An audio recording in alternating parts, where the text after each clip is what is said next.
p.m. in California time, where we are live and coming to you live from California. Welcome into the second of our series, Designing for Inclusive Literacy.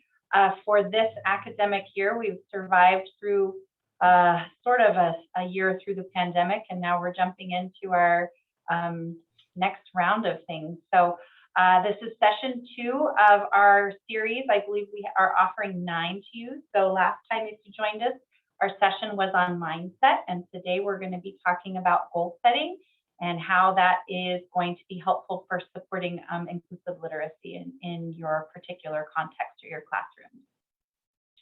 Let's see if it is letting me click through. Wonderful. Okay, so mindset, we've got goal setting today. We'll be exploring barriers. We'll look at options, expert learning, self-reflection, literacy across the curriculum, meaning making, and writing during our Designing for Inclusive Literacy series.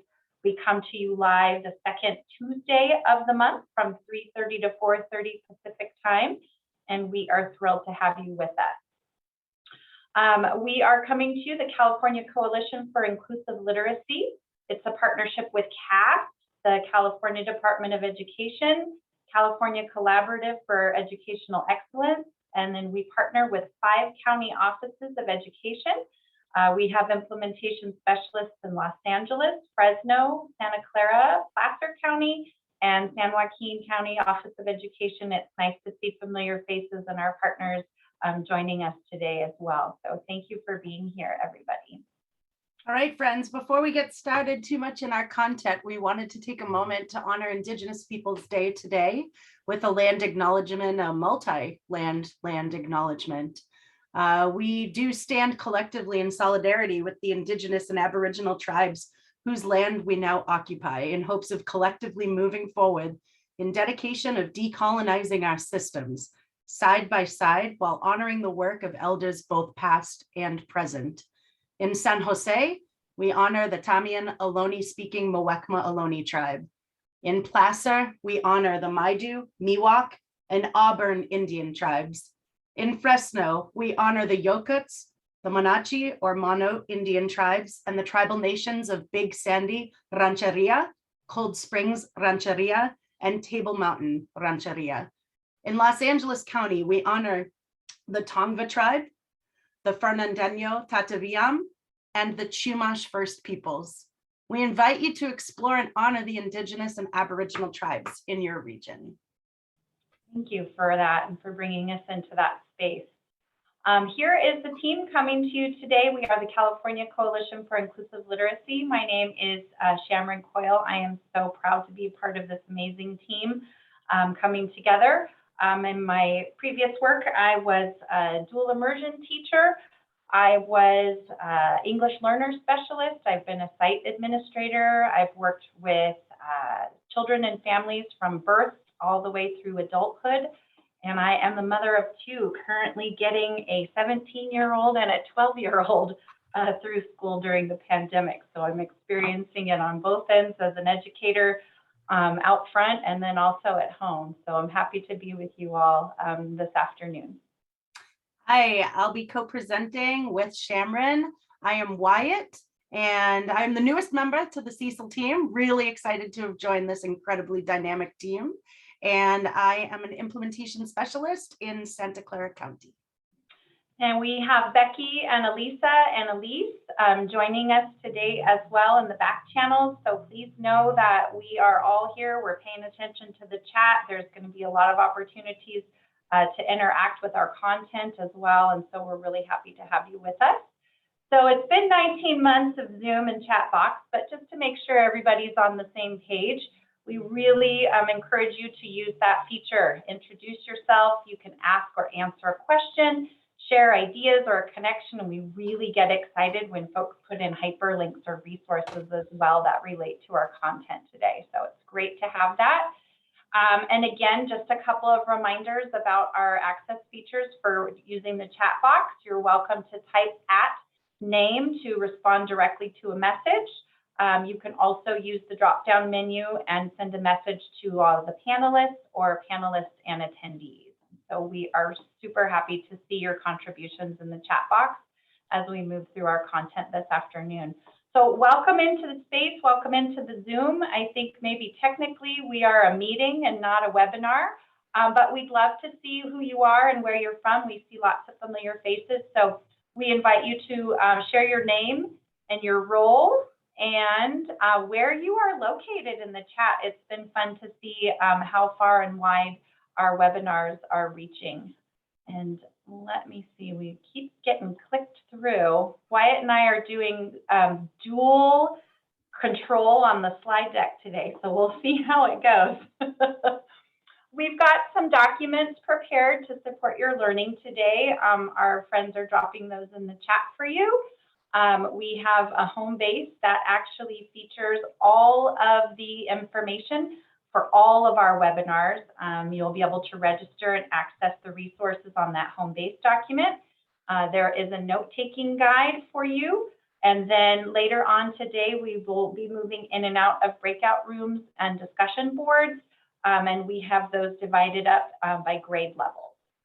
Whoops, I think we got a rogue clicker, Wyatt. Oh my gosh, I was trying to look at the chat and it moved the screen. I'm so sorry. I will not look at the chat. That's okay. I think we got it.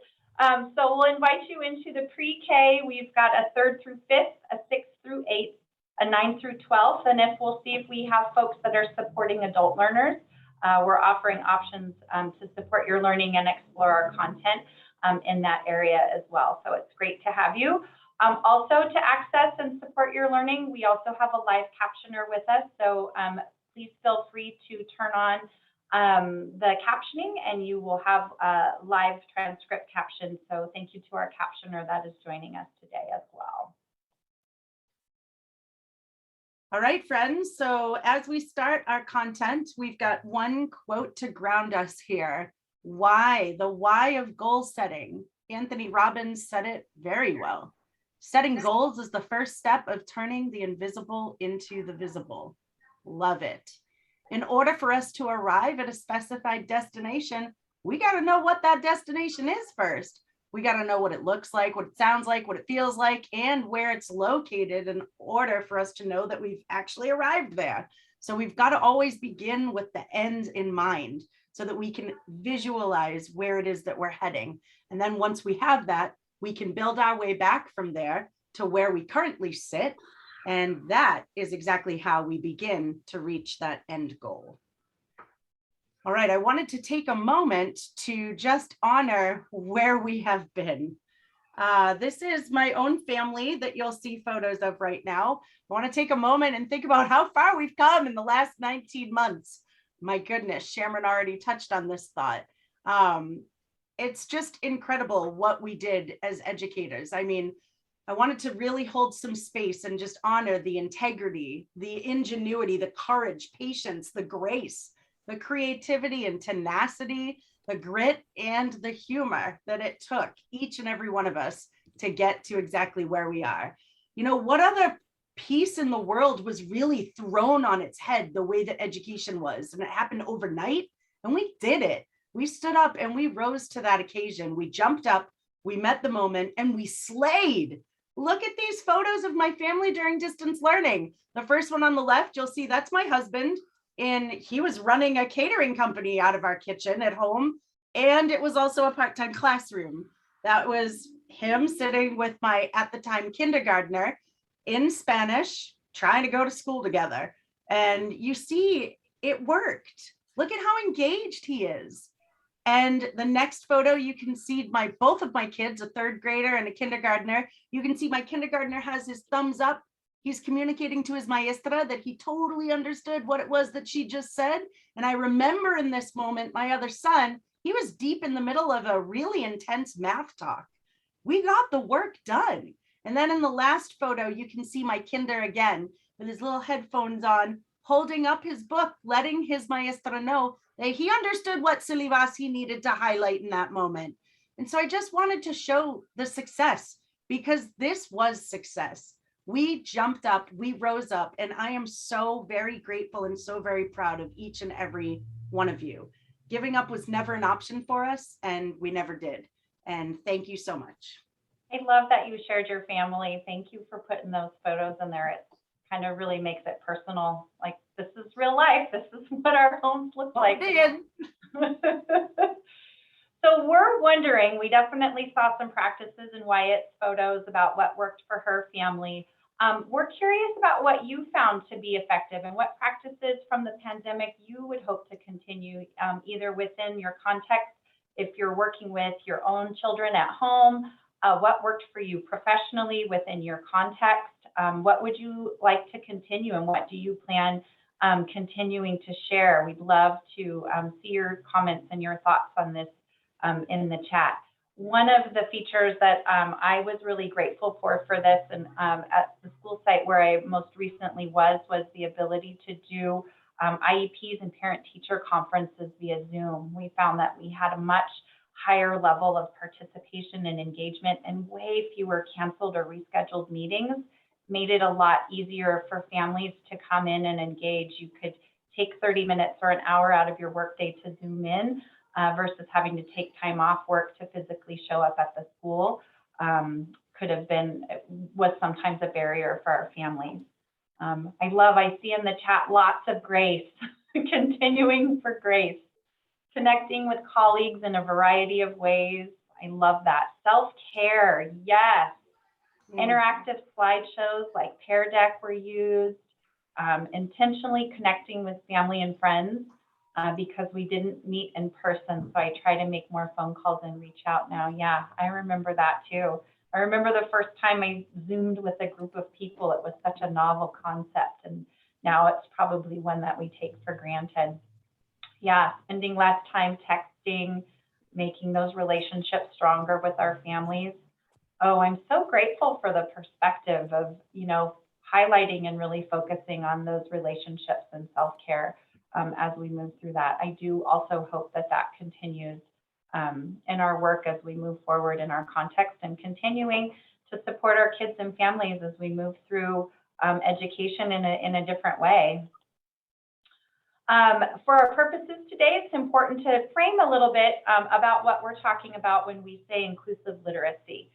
When we're talking about inclusive literacy for our purposes and kind of the work of our team, we really want to make sure that we ensure that access for all students is included in this. And this is in general education classrooms, it's in special education classrooms, and we do that by expanding the definition of literacy. So for us, that definition includes communication, it includes problem solving and critical thinking, it includes multiple forms of media. So we're not just talking about access to literature and the ability to read and comprehend information. For us, this is really taking it outside of that traditional context.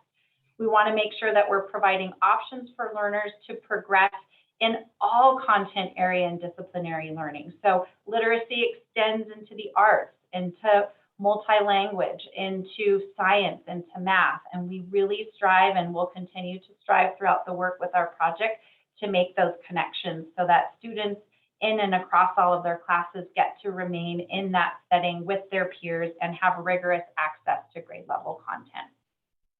So our guiding question today, and what we're going to be grappling with, this concept of how might the intentional design of learning goals reduce barriers to learning and lead to more inclusive learning environments? How can we keep kids in the classroom? How can we make sure that they have access to that rigorous grade level content? So we're going to talk about 4 things. We're going to talk about the importance of separating the means from the goal. We're going to talk about the importance of making sure that our goals are relevant and meaningful, that they are rigorous and in service of expert learning. And we'll talk a little bit about expert learning today, but also know that that is a topic for future webinar content for us as well. And then talking about the importance of really making sure we're clearly communicating goals for and with our learners. So the information and where we pulled from today was straight from the standards. We really want to focus and start our baseline in the Common Core standards, and this helps us to make sure that we are providing and maintaining that rigor and focus, that we're not pulling information from different grade levels. If you are a 10th grader, you are accessing 10th grade content. And so everything that we've pulled from today, the draft goals and content, is all from our California Common Core standard. And then when we talk about expert learning, and we'll put some of these resources for you to kind of poke around, I like to call it going down the rabbit hole when you're clicking on resources during a webinar. For us, our purposes today, we're talking about expert learner characteristics, particularly around goal setting, what we're trying to craft and create and cultivate with our learners. We want learners to be purposeful and motivated within themselves. We want them to be resourceful and knowledgeable, and we want them to be strategic and goal-directed and really develop that agency so that they can take control of their learning and their needs as they move through school and beyond. All right, friends, we've got one of our very favorite inclusioneers here. She is coming to us from Vancouver, Canada. Her name is Shelley Moore, and she's going to share some of her thoughts on inclusive literacy and goal setting. We would like you to consider this question while watching this video and share out some thoughts in the chat afterward, or turn on your microphone if you would like. How might backwards planning help us to identify clear, meaningful goals that are accessible to all of our learners? All right, Shelley, let's see what you have to tell us. Welcome to 5 More Minutes, useful videos in about 5 minutes that support the teaching and learning of all students. I'm your host, Shelley Moore. Today's episode is called Napoleon Schmamoleon.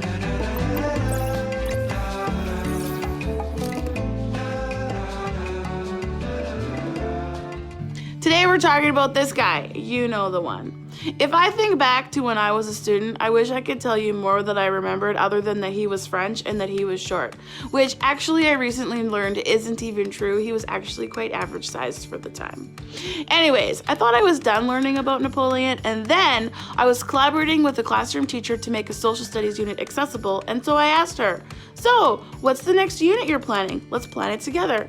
"Great," she said, "we're learning about Napoleon." And me not remembering anything about Napoleon, I asked, "Why are we learning about Napoleon? Like, what's the big idea?" Thinking this would help me make it accessible. "Well," she said, "it's chapter 4. And then we stopped, and we looked at each other. She said, "I guess that's not really a reason." And then we thought about it, and we were like, what is the reason? And to be honest, we weren't entirely sure. So we opened up the curriculum and looked for the goal about Napoleon. And you know what? The word Napoleon was nowhere to be found. We thought, why the heck are we learning about Napoleon if Napoleon isn't in the curriculum? So we did what any logical person would do. We Googled, why is it important to learn about Napoleon? And guess what? There are a whole bunch of reasons to learn about Napoleon. Who knew? You see, we got caught. We got caught planning for activities instead of goals. We had been teaching about Napoleon for so long that we forgot why we were teaching about Napoleon. We do this in education all the time, and sometimes we don't even realize it. Now, there's a handy little curricular planning framework called backwards design. We made a video about it, remember? Backwards design can help us with this because it reminds us about the importance of goals in our planning. And what me and my planning partner realized was that we weren't doing backwards design at all. We were doing the opposite.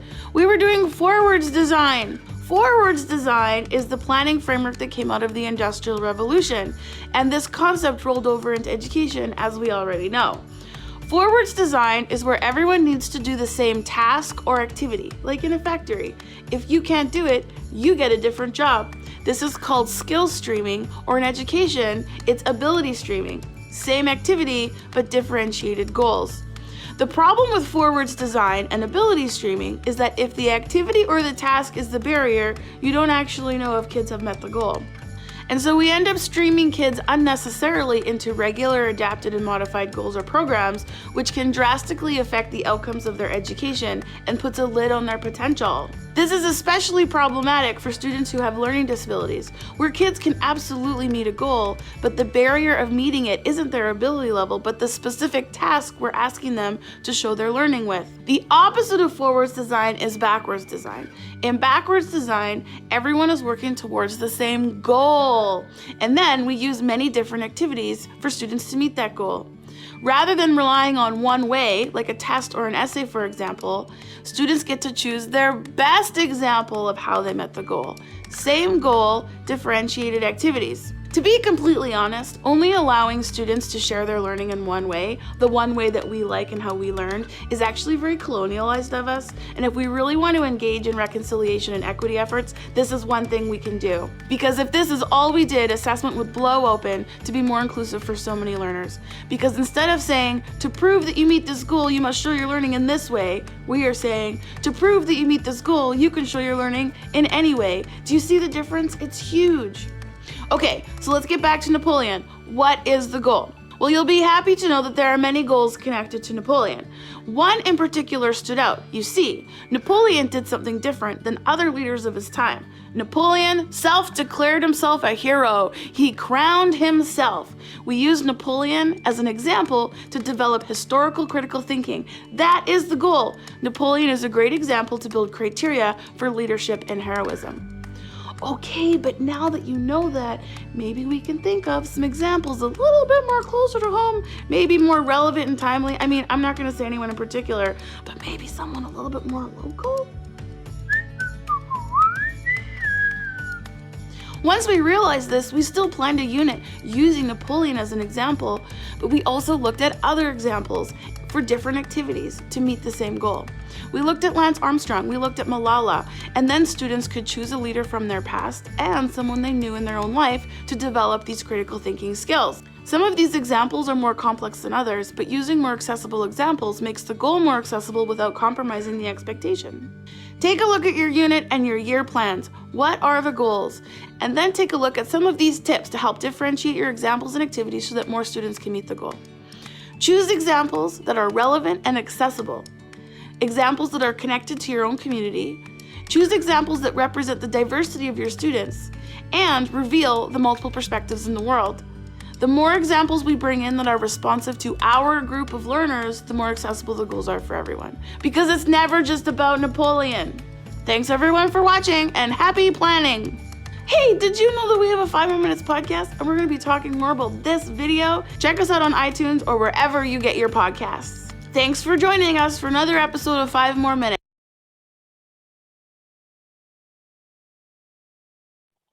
Lots of layers to Shelley Moore there. What was popping up for you? To work more efficiently. We'd love to hear from you in the chat. Lots of love, Shelley Moore. Lots of layers. It's talking about relevance, talking about meaningful, talking about connections. Talking about the importance of thinking about our goal ahead of time and not opening up our curriculum to see what we're learning next, but to consider our students and what their needs are and to consider what's relevant. So there's a lot of connections here to the points that we are about to dive deeper into, friends. Yeah. Wyatt, can you go share? Welcome to 5 More Minutes. Always does that. Let's see if my control is gonna let us go. I think you need to go into present mode again. I'm not sure that I have access. Welcome to 5 More Minutes. Useful videos in about 5. Oh, you're not seeing present mode. No. Okay. If you hit escape, it should take you back to the regular view, and then you can just hit present again. Right. Out of our presentation. I'm so sorry about that. I have no idea how that happened. Here we go. All right, friends, we are going to dive into what are universally designed goals and the very, oh, all I see is a black screen now. Oh, can you see it? Yep, we're back. Yay! It's never happened to anybody ever, right? First time you've seen a technical difficulty, I'm sure. 2 months of Zoom, you'd think we'd have it figured out, and it happens every time. Yes, Grace, thank you, Fred, always needing that. All right, friends, right back into it. So we're going to focus first on making sure that our goals are flexible and that the means are separated from the actual learning objective. So when we're designing our goals, it's really important for us to consider this flexibility in the way that our learners get the opportunity to show what they know, what they've learned, how they've progressed. They're all asked to progress in mastering grade level content, every student. and they need to be offered multiple pathways so that they can choose to share their progress of their learning of the content in a way that is best suited for them. So we're going to take a goal. This is an actual 5th grade example from the field.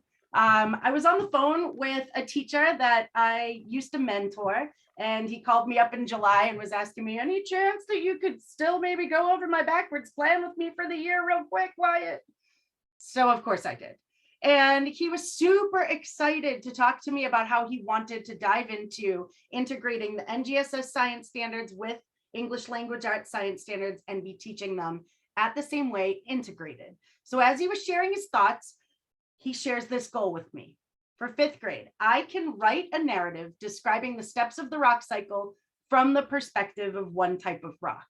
As he's talking, my brain starts to ask questions, and I'm wondering, which one is the learning goal that he really wants to show progress with his students in this moment? Is it the narrative writing, or is it the rock cycle?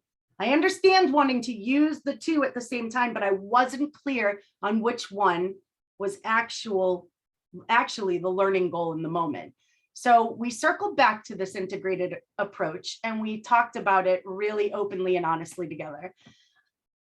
He told me that in this moment in time, narrative writing is actually going to be mastered earlier in the year. It's the first type of writing that they do. And so that this was just a fun option that he wanted to give the students.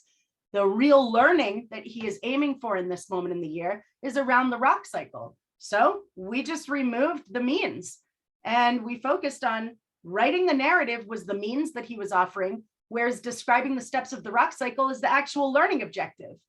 So we rewrote the goal. Step 1, the rewritten goal turns out to be just simply, I can describe the steps of the rock cycle. This way, we've removed the means and we're focusing now just on the learning content that he wanted the students to progress in. Okay, this is what we mean by separating the means from the goal. Now our creative brains start going in a million directions saying, well, there's a lot of ways that our learners can show us what they understand about the steps of the rock cycle. It doesn't have to be wrapped up in just a written narrative piece. So back to Shelley's comment about the emphasis on expressing knowledge in different ways. So this will give our learners an opportunity to be creative and have that sense of purpose and agency in making some of those choices for themselves. Absolutely, Shamron. Really fun stuff started to come out of this conversation too, as we started to think about all different ways that they could show what they know. So the next thought that we had is we need to go over making sure that our goals are meaningful and relevant to our students. Rock cycle, 5th grade kids. You might have a few geology geniuses in there, but I don't know that all 34 of them are going to be super into the rock cycle all the time, just the rock cycle. So I started thinking to myself, okay, well, how can we make sure that we have some design considerations to go through in our minds? All right. In what ways can learners personally relate to this goal and engage with this goal? This is of utmost importance to bring them into the lesson, to get them to jump in and to connect to it, to want to master this content. So here are a few considerations I'm throwing out there. Is it contextualized to learners' lives? Is it personalized to learners' individual interests? Is it culturally relevant and responsive? Is it representative of the amazing diversity in your learning setting? Is it connected to the community? Is it flexible so that they are authentic and meaningful to all learners? Does it reveal multiple perspectives? So as I was going through this checklist with him, 2 things jumped out at me. The first one was, is it contextualized to students' lives, to learners' lives? And is it connected to the learners' community? And immediately I started thinking about, well, here in Santa Clara County, we're really close to Santa Cruz. We all go to Santa Cruz all the time, hit up the beach, hit up the boardwalk. And we had to stop using that Highway 17 for a while because of climate change disasters that are connected to the rock cycle. So I started thinking about the landslides. I started thinking about how all of these wildfires devastated the land, causing too many landslides. I started thinking about how the coastline weathering and erosion is now affecting buildings that some of our students may live in or maybe in their neighborhoods. So we redesigned the goal one step further, making it more relevant and meaningful to the students. This time it says, I can describe the steps of the rock cycle and how it connects to climate change disasters in my area. This way it makes it a bit more personalized for them.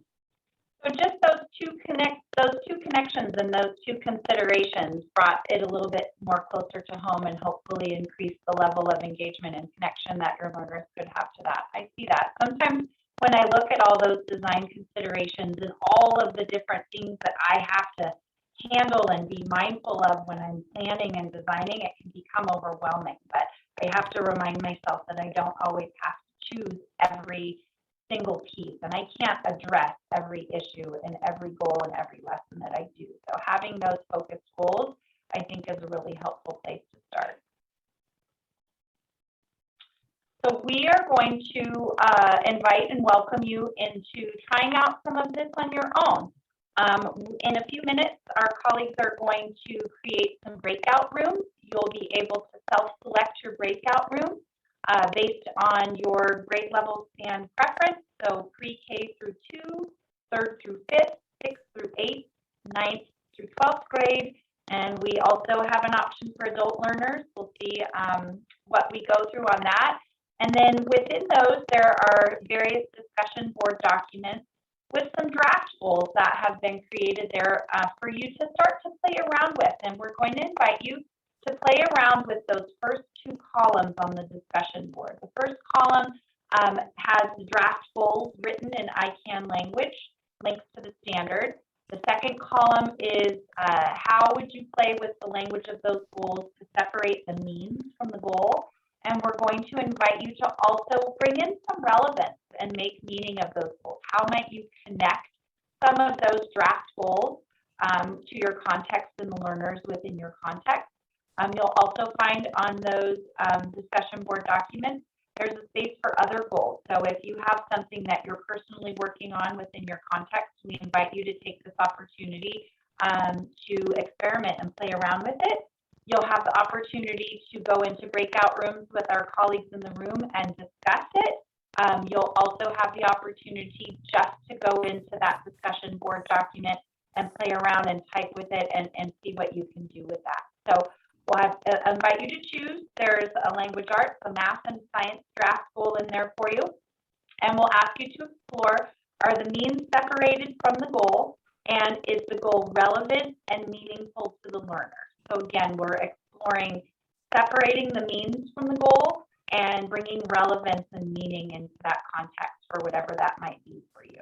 And so please go ahead and self-select those breakout rooms. They should be, if you scroll all the way down to the bottom of that list, you'll see those breakout rooms in there for you, and we'll invite you to join those if you'd like to process that way. And we will see you on the back side of about 5 minutes. And our team members are also going to join some of those breakout rooms for you. And I'll stay here in the main room in case anybody has a need. If you would like a captioner to join your breakout room, please go ahead and send myself or one of the facilitators a message, and we'll make sure that your captioner makes it into that room for you. So we will see you in about 5 minutes. Wonderful. Welcome back in, everybody. Don't worry if you didn't have enough time in that first round. We've got a couple more options for you to go back into those breakout rooms. And if we need a little bit more time, we can offer more. Hopefully the audio on my end is better now. We switched out. So, okay, good. So I didn't get a chance to see how breakout rooms went. How are we looking in there, folks? For those that were in those breakout rooms.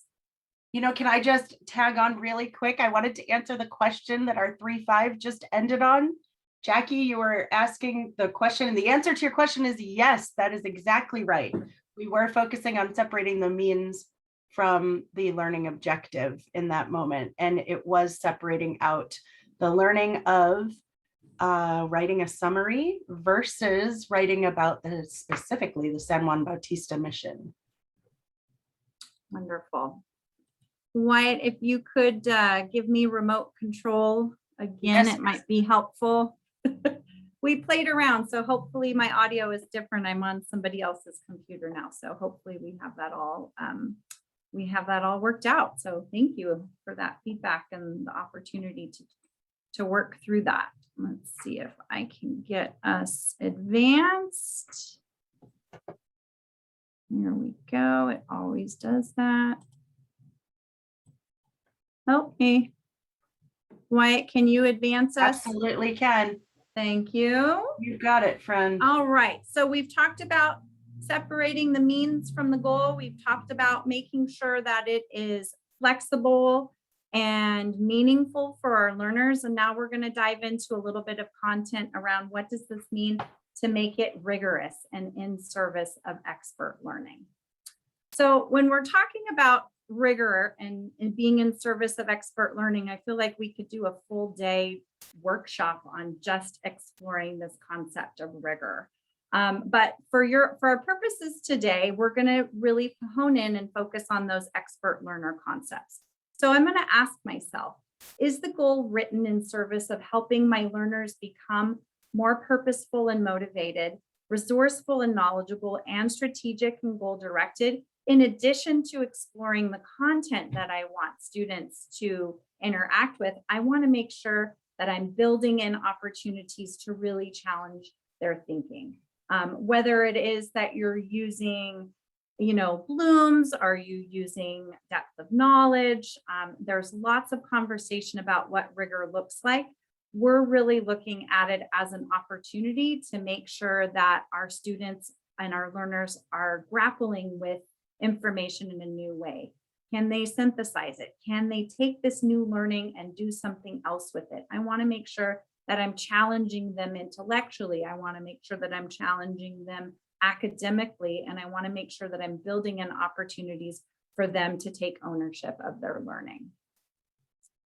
So if we look at this, I'm going to think about the goal that we've crafted so far in our example is I can describe the steps of the rock cycle and how it connects to climate change disasters in my area. And I'm going to think about, is it challenging and rigorous to all of my learners?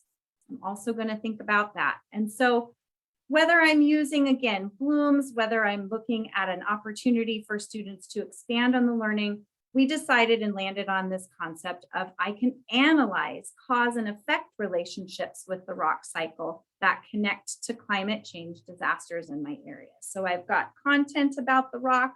I have it connected to a meaningful real life example in the context of the community where this particular goal was crafted. And I'm actually going to be asking my learners to do something with this, perhaps apply it to a different area. So I'm asking them to analyze that relationship in addition to knowing what the contents of that rock cycle are. So we are going to invite you again to go into those breakout rooms. This time you can continue your conversations around that first round when you were in there.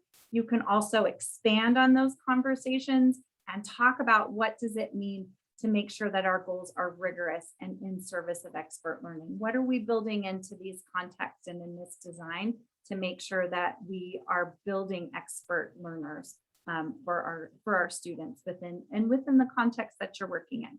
So those breakout rooms are open. We will have you join them and we will see you roughly on the backside of 5. If you need a little bit more time, we'll check in and see how they're going.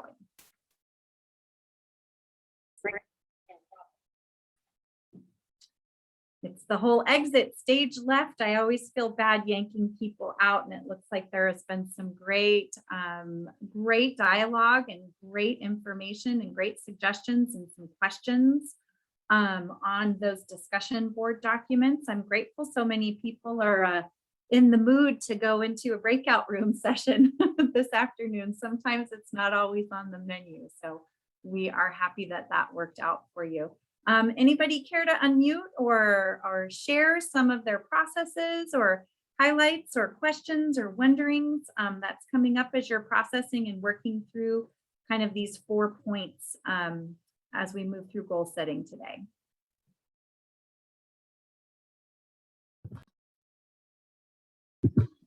we saw a lot of parallels with accelerated learning and, making sure that we are purposeful with connecting to that grade level standard. And the UDL work of giving them, maximizing choice and voice to give them that sense of purpose and relevance. Thank you for that. Yeah, lots of connections to that in the moment, what you need now to access it. That's a great connection. Thank you for sharing. What else has come up for you? You see Elise shares the 912 room did a great job. Please take a peek if you have a chance. Yeah, definitely check out what was generated in those grade level spans besides the one that you may have visited. I see 6th through 8th grade team rocks. I want to be a student in Esmeralda and Mahua's classroom. That is awesome. Anybody else care to share information about that? I was just going to say a caution when you're trying to make it so engaging for students to always, it's easy to get away from the standard, and before you know it, you have a super cool, exciting thing planned, but it's not grade level appropriate or connected to your grade level standards. So. Awesome. Thank you. That's a great point. Yep. Something we talked about a little bit in grade 6 through 8 is including students with disabilities, specifically moderate to severe disabilities, and how would they still access the science standard, and thinking about different ways that they would experience some of that information in terms of interpreting data about the distribution of fossils. So that was good, having that conversation and making sure that we're always including students with the range of skills and abilities, right? That's a great connection. Great connection. Sometimes the project takes over. Yes, that can definitely be the case. Wonderful. Okay, so we're on the home stretch here at almost 4:30 on a Monday in the middle of October. We've talked about how important it is to really make sure that we're separating the means from the goal. That's not a barrier within and of itself. We're making sure that it's connected and it's relevant and it's meaningful.